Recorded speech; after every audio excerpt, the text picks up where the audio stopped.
Ao mesmo tempo, o sistema eu vejo realmente, a parte do mercado não abraça o PT, eles estão abraçados com o Bolsonaro agora, nesse momento que a gente está falando aqui. Mas existe um outro braço que é muito influente que abraçou o PT, na minha opinião, que é o braço da mídia. Não. Quem que seria esse? Ah, pô, todos os canais de jornalismo mainstream, a TV. Não. Porque hoje em dia eles são tão contra o Bolsonaro que eles acabam sendo a favor do Lula. Mas e a terceira via? Eles mataram a terceira via. Não. A terceira via tá vivinha aí. Quem que é a terceira via? Simone Tebet. Ah, tá vivinha nada, ninguém fala sobre ela. Não, tá, ninguém. Mas aí que tá, ninguém fala, porque não é para falar. Ainda não tá no momento. Você acha que chegando mais perto das eleições eles vão ligar as turbinas do maquinário político midiático para... Eles vão, isso aí é certeza. Se eles vão conseguir ganhar é outra história, mas que eles vão...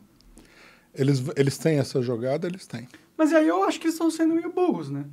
Porque é difícil hoje em dia você construir uma campanha em 3 meses, né? Tipo, o Bolsonaro, ele ganhou porque ele ficou 4 anos fazendo campanha. Você precisa se apresentar hoje em dia através das mídias sociais de uma forma mais consistente, constante e para você até cativar a influência. Porque a mídia mainstream, ela não controla as mídias sociais ainda. Estão tentando, inclusive sua censura e a minha um pouquinho, que não foi tão censura, porque eu só fui desmonetizado no caso de vocês, eles estão querendo realmente banir o canal de vocês, mas esse movimento é com certeza uma tentativa de controle das mídias sociais. Pela imprensa, pela grande imprensa. Pela grande imprensa e pelo status quo aí que não gosta muito do Lula, no caso, e nem do Bolsonaro. E nem do Bolsonaro. Mas você acha que... Então, eu acho que eles estão meio que vacilando, né? Porque para Simone Tebet realmente se ter uma divulgação grande, um engajamento forte nas redes sociais, isso tinha que ter sido construído com mais tempo, pelo menos é a minha percepção. Mas ela não precisa das redes sociais. Ela vai ter a Rede Globo, Rede Bandeirantes. Mas aí que o jogo mudou, na minha opinião. Posso estar enganado, posso estar achando que as redes sociais são mais fortes do que elas são. Não, não são mais fortes do que isso, não. Você acha que hoje em dia quem realmente ainda domina a narrativa política é a mídia antiga? É porque o cidadão comum, digamos assim, ele não é muito ativo nas redes sociais. Será que não? Eu acho que... Tem muita gente que está fora disso. Eles vão aparecer na rede social também. Mas o poder da imprensa geral... Porque acontece o seguinte, veja bem, a gente fala Rede Globo, né, a Folha de São Paulo, o Estado de São Paulo, mas isso aí não são 2, 3 jornais. Esse é um complexo de imprensa no país inteiro que deve ter uns 100 mil órgãos de imprensa diferentes, de rádio, de televisão. Tem até a rádio da faculdade. Então, aquilo que esses grandes jornais falarem vai se espalhando em todos os lugares. E eles têm presença também nas redes sociais, esses jornais. Sim, mas sabe por que eu sou um pouco cético? Porque com a tentativa de assassinato de reputação minha que eles fizeram e ainda fazem todo dia, se eles tivessem essa força tão grande, eu acho que eu sairia na rua e seria morto. Não. Acontece o seguinte, apesar de você ter um público grande, você ocupa uma faixa inferior dos grandes meios de comunicação. Ah, sim, eu não sou uma Globo. Então eles nunca vão exagerar, porque a concorrência não é tão perigosa assim. Entendi. É porque, saiu no Jornal Nacional, né? Saiu... Não, eles fazem. E todo dia sai notícia em tudo que é canto. A gente já saiu também no Jornal Nacional. Volta e meia a gente está no Jornal o Globo, na internet, no Jornal Impresso. Mas mesmo assim eles não conseguem passar essa narrativa como verdade para a população. A população está mais esperta. Eu acho que eles já perceberam, a maioria das pessoas perceberam o jogo da mídia. Não sei se a maioria, mas uma grande parte das pessoas perceberam que a mídia é manipuladora e que ela não tá... Tudo que ela publica não é a verdade, sim a narrativa que eles querem implementar. Né? Não, um pouco isso daí é uma ilusão de ótica. É um público restrito que pensa assim. É grande, mas não é uma maioria. É grande assim, passa de 1 milhão, de 2 milhões de pessoas. São alguns milhões de pessoas. Mas no Brasil, os eleitores são 100 milhões. Sim. 100 milhões significa que, mesmo que você tenha 10 milhões de pessoas que estejam atentas, façam parte desse circuito, você tem 90 milhões que não fazem. Não sei, cara. Eu acho que esses 90 milhões perceberam já, eles sentem. Talvez eles não tenham percebido conscientemente, mas eles têm uma desconfiança inata da mídia. Assim. Eu concordo com você, mas o problema aí não é eles gostarem da Rede Globo. O problema é eles serem manipulados pelo tipo de informação que vai ser publicada. Depois, você tem também o esquema partidário, que carrega voto, né? E se eles conseguirem, porque eles são muito poderosos, agrupar uma força considerável dentro dos partidos, eles têm condição de virar uma eleição. O que você está pensando dessa próxima eleição aí? As pesquisas demonstram, pelo menos estatisticamente, que o Lula tem uma vantagem sólida em cima do Bolsonaro. Você acha que isso é narrativa dessa mídia ou você acha que essas pesquisas são realmente críveis? Eu acho que é uma realidade, mas é uma realidade volátil. Não é uma realidade sólida. Porque o pessoal faz a pesquisa sem ter uma atitude maliciosa contra o Lula. Então, o resultado que sai é mais ou menos espontâneo. Mas é por inação dele, que eles não querem também. Porque se aparecesse, veja bem, se as pesquisas mostrassem que o Bolsonaro está ou na frente do Lula ou pau a pau com o Lula, uma parte da burguesia que ainda não foi para o Bolsonaro, iria toda para o Bolsonaro. Entendo. Mas é que, sei lá, eu fico um pouco cético nessa super margem do Lula, porque a gente vê nas mídias sociais e na rua, a gente não enxerga. Por exemplo, o Bolsonaro, por mais turrão que ele seja, você enxerga, quando ele sai na rua, um apoio popular muito grande. O Lula, a gente não vê ele saindo na rua, entendeu? Ele foca muito em ocupar espaços que já são dele. Ele dá entrevistas para mídias que são favoráveis a ele vai em congressos de esquerda, ele não faz esse teste popular para pôr em prova a sua popularidade na rua. E talvez isso me deixe um pouco enganado da realidade, porque de um lado eu vejo o Bolsonaro saindo na rua e tendo muito apreço popular, e de outro lado eu vejo Lula não saindo na rua. Aí eu fico pensando, pô, se o cara tem 54% da população, ou 53%, não sei, era 50% alguma coisa. O Lula estaria com 40% agora. Se ele tem tudo isso, era pra gente ver uma manifestação popular, física, grande também para ele. Não, mas em vários lugares tem. Em vários lugares tem isso aí. Eu não vejo, pode ser que a mídia esteja não me entregando essas informações, mas eu não vejo tanto, entendeu? Eu não vejo tanto. É possível, porque eu conheço a atividade da campanha do Lula mais de perto do que você. Claro. Não, ele tem essa popularidade, é grande, mas acontece o seguinte, não é uma coisa consolidada. O voto do Bolsonaro que aparece é um voto bem consolidado. O pessoal tem convicção de que o Bolsonaro é a única alternativa. O Lula, uma parte do voto do Lula é também consolidado, talvez até maior do que a do Bolsonaro. Mas uma parte desses 40% é um voto flutuante. Um voto contra o Bolsonaro? Ou um voto... Contra o Bolsonaro. Só tem o Lula. O Lula é bom, ninguém está falando mal dele. Mas se amanhã, por exemplo, começarem a aparecer notícias contra o Lula, né? Se aparecer algum escândalo, alguma coisa do gênero, esse voto tende a mudar. A mudar. Por que o Lula não está falando sobre o STF? Por que ele não está...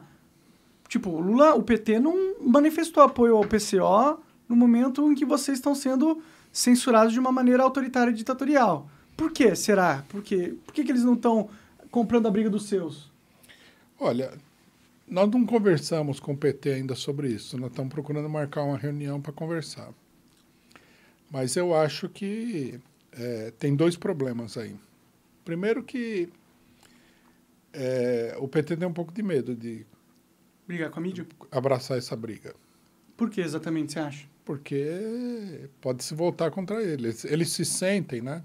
A doutrina da campanha do PT é uma doutrina de marketing meio tradicional, que é assim, se você está na frente, não faça nada estranho para não perder voto. Uhum. Que eu acho que não vai funcionar aqui, porque as coisas estranhas vão acontecer independentemente do PT. Então eles têm medo de comprar uma briga com o STF. E segundo lugar, eles têm um problema que é o seguinte, eles até agora, eles entraram de cabeça na ideia de que toda essa operação é simplesmente para reprimir o Bolsonaro, porque o Bolsonaro é mau. Entendi. O pessoal não quer o Bolsonaro. Tudo bem que esse pessoal é de direita, mas eles não são do estilo Bolsonaro, eles são pessoas mais civilizadas ou coisa do gênero, que é tudo bobagem, porque esse pessoal aí é tão agressivo ou talvez até mais agressivo do que o Bolsonaro. Eu acho que é uma concepção totalmente equivocada deles, mas eles pensam isso. Eles não percebem que a operação das fake news é uma operação para controlar as eleições. E se você controla a eleição, você vai controlar a eleição em favor da pessoa que você achar que deve ganhar a eleição. Vai favorecer essa pessoa. Pois é. E essa pessoa muito bem pode ser a terceira via. Eles estão achando que não, que o STF está numa posição legalista, está tentando manter a lisura da eleição, que é absurdo. Porque será que eles acham isso mesmo ou é aquilo que você estava falando antes de, tipo, o inimigo do meu inimigo é meu amigo? Mas precisaria ter uma explicação. Por que esse inimigo está contra o Bolsonaro? Aí cabe a essa sua interpretação que eles acham que eles não se identificam com o Bolsonaro porque eles são de direita mais bonzinhos. Uma direita mais boazinha, exatamente. O que não é verdade. Porque o fato da pessoa botar uma cara de bonzinho não quer dizer nada. Ele pode ser um tigre por detrás daquela aparência. Inclusive, é melhor você não parecer ser o que é, porque aí você pega o seu inimigo despercebido, né? Exatamente. O Bolsonaro, ele até exagera no papel dele, porque isso daí traz para ele um rendimento político. Ele atrai toda uma parcela de pessoas que estão muito insatisfeitas e que não são naturalmente de esquerda, mas são pessoas insatisfeitas e revoltadas. Então, ele expressa um pouco essa revolta. Ele é inimigo do STF, ele é inimigo da Globo, ele é inimigo de tudo que parece ser o poder, né? Então, ele exagera nisso daí. Mas digamos assim, é um estilo de fazer política. E é só narrativa, né? Porque ele teve a oportunidade de instalar a CPI do Lava Toga, mas pediu para o filho dele melar. Então, de fora para dentro, não, de dentro para... Da boca para fora, na verdade, isso que eu quero falar, ele é o inimigo do establishment. Agora, internamente, ele baixa a cabeça para o establishment e tenta construir forças ali dentro. Tanto que, por exemplo, nessa declaração que ele fez, né, pela televisão, não sei se foi televisão, eu vi gravado na rede social. Ele falou assim, mas o PC está sendo caçado porque chamou o Alexandre de Moraes de skinhead de toga, mas de mim já falaram coisa muito pior do que isso. Isso daí, se ele quisesse agir contra o STF, ele poderia agir sobre essa linha. Como assim? Não pode atacar uma pessoa pública. Eu sou atacado, não falo nada, não persegui ninguém. Quer dizer, ele até perseguiu uma outra pessoa aí, mas... Teve uma mulher que foi presa porque xingou ele, né? Mas foi solta logo em seguida. Então, mas ele, por exemplo, ele poderia perseguir um monte de gente se fosse por isso, né? Com certeza. Ele poderia usar isso daí contra o STF. É que a briga tem regras, é limitada, não pode ultrapassar um determinado limite. Que é uma coisa que muita gente não percebe, né? Tem gente que fala assim, o Bolsonaro está para dar um golpe de Estado, o STF está impedindo. Não é nada disso, isso aí é uma briga de compadre. Eles brigam para criar notícias, fatos, para movimentar o cenário político, mas internamente tem aquilo que você falou, tem aonde pode ir. Não mexe com isso não, porque isso é fora da linha. Se você mexer nisso aí, a briga é séria. A briga é séria, exatamente. Você vê, por exemplo, o que é que o STF fez? Tirou do ar aí meia dúzia de caras do bolsonarismo, estavam nas redes sociais, aprovou uma lei que proíbe o disparo em massa, que é uma lei também meio absurda. Total. O Bolsonaro não tem meios de contornar tudo isso daí? Quais seriam os meios dele contornar? Por exemplo, você em vez de fazer disparo em massa, você põe o pessoal para fazer disparo. Não você mesmo, você contrata um laranja. Não, você contrata aí um exército de gente para fazer isso aí. Fora que se você quiser fazer uma campanha em massa para as pessoas, você pode contratar literalmente o Google. É isso que eles vendem. Se você quiser pagar, até o vídeo aparece na frente de todos os vídeos da internet. Se for permitido, eles podem fazer isso daí. Isso é totalmente legal, todo mundo faz isso, é marketing. É que o pessoal fala o seguinte, que o truque do Bolsonaro, e de fato ele usou esse truque na eleição passada, é inventar umas notícias escabrosas e completamente fora da realidade para atacar os adversários. Tudo bem. Mas você consegue fazer isso daí. Em toda eleição acontece. Eu já vi isso daí acontecer em muitas eleições sem nenhum tipo de rede social, sem internet. A vulga fofoca, né? Fofoca. Você põe uns caras aí para fazer isso aí. Contrata gente. E como que impede isso aí? Não tem como. Não tem. É impossível. E, na verdade, você criar um mecanismo para impedir isso é você realmente criar um mecanismo para controlar aqueles que você quer controlar. Porque todo mundo você não vai controlar. É impossível. É como o negócio do aeroporto, né? Uma vez eu estava conversando, né, com um companheiro de outro país, ele estava na fila do aeroporto. Aí eu cheguei e falei, você vê que coisa absurda, né? Aqui faz você tirar o cinto, revista toda a sua coisa e tal. É óbvio que se você for um terrorista, não é por aqui que você vai passar. É verdade. O cara vem com uma bomba e fala, vai passar debaixo do negócio. Não faz sentido. Ele vai ver o esquema de repressão e vai pensar em como burlá-lo. Como burlar. Daí esse companheiro me falou o seguinte, mas o objetivo deles não é pegar os terroristas.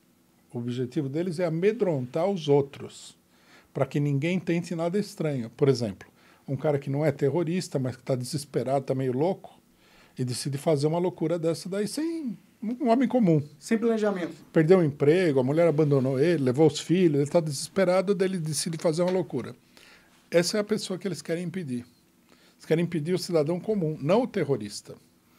E tem um outro fator, na minha visão, que é você, pela desculpa de nós estamos protegendo você de terroristas, você valida cada vez mais uma coerção estatal autoritária em cima da população. Exatamente. O que está acontecendo agora com o STF. Um monte de gente apoia porque acha que eles estão sendo defendidos do golpe fascista, da marcha sobre Roma do Bolsonaro. Né? Sendo que não é isso que está acontecendo. Que é não é que o Bolsonaro não pudesse fazer isso daí num determinado momento. Ele é bem capaz de fazer, mas... Não é o plano dele atual. Não é o plano atual e as condições não estão dadas. Quer dizer, vai pegar todo mundo, menos o Bolsonaro. Vai dificultar o Bolsonaro, porque é mais fácil você soltar um disparo em massa, você paga lá, pronto. Vai ter que montar um outro esquema, que eu imagino que eles já estão montando. Mas você acha que esse negócio de disparo em massa realmente foi... Sempre tem um hacker. Sempre tem alguém que descobre uma brecha no sistema. Sempre, não, sem dúvida nenhuma. Não tem como controlar a liberdade humana, de certa forma. Você pode tentar, mas... Tipo, a gente tem leis contra assassinato, por exemplo. Não quer dizer que os assassinatos não acontecem. Inclusive, no Brasil acontecem mais de 50 mil assassinatos por ano. E uma boa parte fica impune. Ninguém descobre quem assassinou quem. A maior parte, né? Pelo que eu ouvi falar. Então, dentro da... Não estou falando que a gente não deveria ter leis contra assassinato, claro. Mas dentro da liberdade de expressão, que não é assassinato, opinião não é assassinato, né? Você criar um aparato para tentar coibir opiniões que você não gosta, você não vai proibir, porque as opiniões elas vão continuar, mas ela funciona como um tiro de sniper. Você não pega todo mundo, mas você pega aquele que você quer pegar. Que no caso está sendo o PCO aqui. É. E fui eu no passado também. Se tiver uma pessoa que você queira anular com esse expediente, você vai anular. E a esquerda... Você acaba de assistir um corte do Monarch Talks. Agradeço demais, mas se você quiser ver o vídeo na íntegra e acompanhar ao vivo todas as transmissões, você tem que ir lá no rumble.com/monarch. para não perder nada. Segue a gente lá.